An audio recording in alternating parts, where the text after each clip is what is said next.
what if we use 100% of our brain? Some science fiction movies claim that we will be able to use our psychic powers and time travel and control everything just like being a god. Please answer.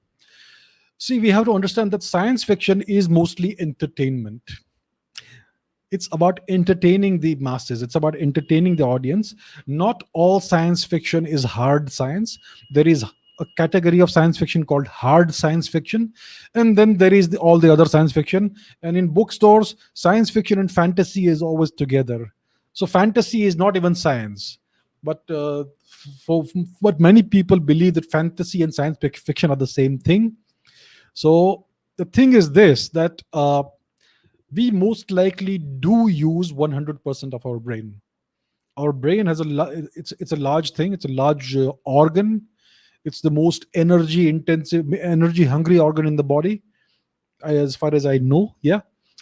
Now, we don't understand how the brain works. We know very little about the brain. We know maybe 2 or 3% of how the brain actually works. We know what is the internal structure of the brain because we have been dissecting brains for the past few hundred years.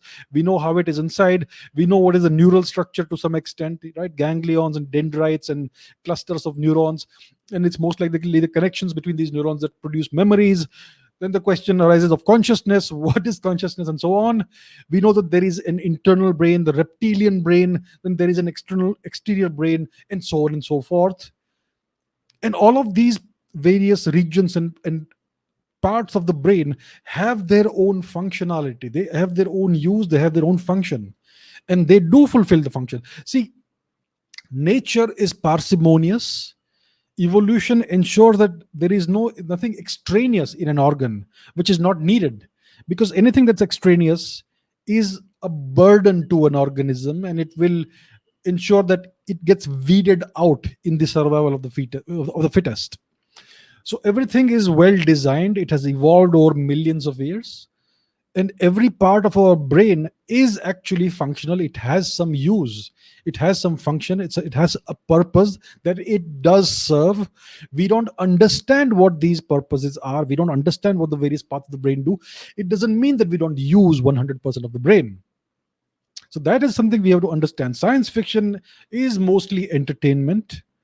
And some people talk about hacking the brain and trying to overclock the brain, inject data into the brain. See, we don't understand how the brain works. And if we start fiddling with the core functionality of the brain, it's going to cause problems in whichever person's brain you do these experiments.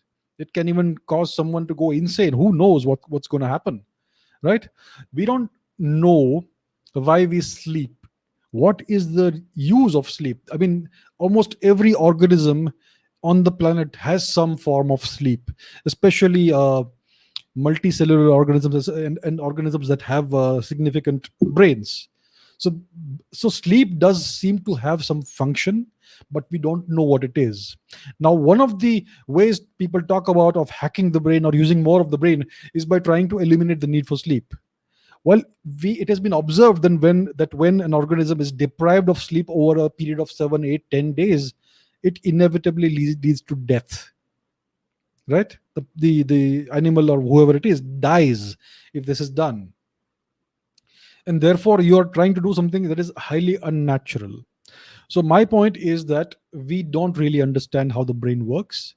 It is a very popular myth and misconception because of science fiction movies and fantasy movies that we only use maybe 1% or 2% of the brain. If we take some super drug, then we'll start to use everything else, and it may give us superhuman powers. That is a very dangerous myth. It should not be taken seriously. It's good for science fiction and fantasy movies, but that's not the real world.